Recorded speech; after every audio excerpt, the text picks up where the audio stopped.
Jamuna TV এখন বিশ্বসেরা। পেছনে ফেলেছে বিবিসি এবং আল জাজিরার মতো চ্যানেলকে। সংবাদ ভিত্তিক ইউটিউব চ্যানেলের তালিকায় যমুনা টিভি সারা বিশ্বে 1 নম্বরে উঠে এসেছে। সামনে থাকে সামনে রাখে, এই স্লোগানকে সামনে রেখে কাজ করে যাচ্ছে যমুনা টিভি। দেশ ও দেশের বাইরে প্রতিনিয়ত ঘটছে নানা ঘটনা, তৈরি হচ্ছে খবর। সেসব খবর সংগ্রহ, বস্তুনিষ্ঠতা যাচাই এবং উপস্থাপনার কাজ করছে বেসরকারি এই টেলিভিশন চ্যানেলটি। দৈনন্দিন খবরের পাশাপাশি রাজনীতি, অর্থনীতি, সমাজ ও মানব কল্যাণে বিশেষ রিপোর্ট প্রচার করে দর্শকদের মনে আলাদা জায়গা করে নিয়েছে সংবাদ ভিত্তিক এই টেলিভিশন চ্যানেলটি। জনগণের কথা বলে বিশ্ব দরবারে নিজেদের এমন উপস্থিতি জানান দিতে 2014 সালের 5 এপ্রিল যাত্রা শুরু করেছিল যমুনা টেলিভিশন। প্রতিষ্ঠাতা বীর মুক্তিযোদ্ধা নুরুল ইসলাম স্বপ্ন দেখতেন যমুনা টেলিভিশন একদিন বিশ্বের আল জাজিরা হয়ে উঠবে, সাধারণ মানুষের প্রতিনিধিত্ব করবে, সাদাকে সাদা, কালোকে কালো বলবে।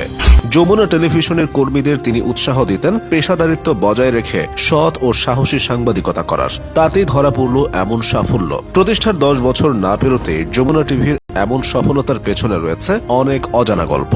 দেশের শীর্ষস্থানীয় শিল্পগোষ্ঠী যমুনা গ্রুপের মালিকানাধীন যমুনা টিভির পথ চলা শুরু হয় মূলত 2002 সালে সম্প্রচারের লাইসেন্স প্রাপ্তির মাধ্যমে। কিন্তু সেই লাইসেন্স তৎকালীন বিএনপি সরকার বাতিল করে দিয়েছিল। পরবর্তীতে 2007 সালে তত্ত্বাবধায়ক সরকারের সময় আবারও সরকারি অনুমোদন পায় যমুনা টেলিভিশন।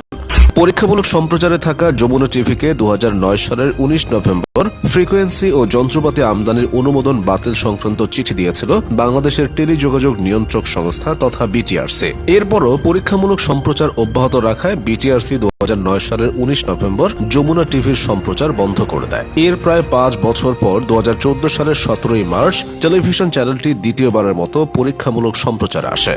2014 সালের 5 এপ্রিল সংবাদ ভিত্তিক টিভি চ্যানেলটি পূর্ণাঙ্গ সম্প্রচার শুরু করার মাধ্যমে দেশের গণমাধ্যম সেক্টরে নতুন দিগন্তের উন্মোচন করে। এরপর হাঁটি হাঁটি পা পা করে প্রায় 10টি বছর অতিক্রম করেছে দেশের অন্যতম বেসরকারি এই টিভি চ্যানেল।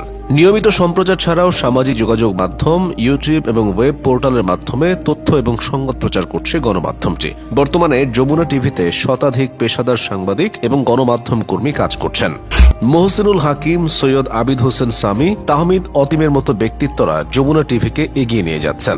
বাংলাদেশের 64টি জেলা সহ পৃথিবীর বিভিন্ন দেশে সংবাদদাতা রয়েছে গণমাধ্যমটির। ঢাকার যমুনা ফিউচার পার্কের প্রধান কার্যালয় থেকে পরিচালিত যমুনা টিভির 3টি ব্যুরো অফিস রয়েছে। সাংবাদিকতা ও গণমাধ্যম সংশ্লিষ্ট নানা বিষয়ে প্রশিক্ষণ, গবেষণা ও উন্নয়নের জন্য যমুনা টিভির সাথে বিবিসি মিডিয়া অ্যাকশন ও ডয়েচে ভেলে সহ বিভিন্ন সংস্থা যুক্ত আছে।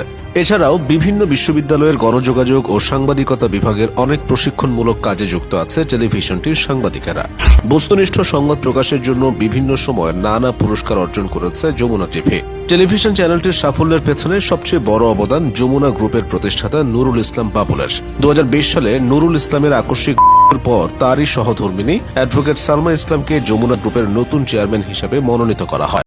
এর আগে তিনি যমুনা গ্রুপের ভাইস চেয়ারম্যান হিসেবে দায়িত্ব পালন করেছেন। এছাড়াও তিনি দেশের সবচেয়ে জনপ্রিয় পত্রিকাগুলোর অন্যতম দৈনিক যুগান্তরের প্রকাশক। তার নেতৃত্বে যমুনা গ্রুপ প্রত্যক্ষ ও পরোক্ষভাবে অর্ধলক্ষাধিক মানুষের কর্মসংস্থানের ব্যবস্থা করতে সক্ষম হয়েছে। আর যমুনা টিভি তো বিশ্বসেরার খেতাব এনে দিল। বস্তুনিষ্ঠ সংবাদের জন্য মানুষের আস্থা এখন যমুনা টিভি।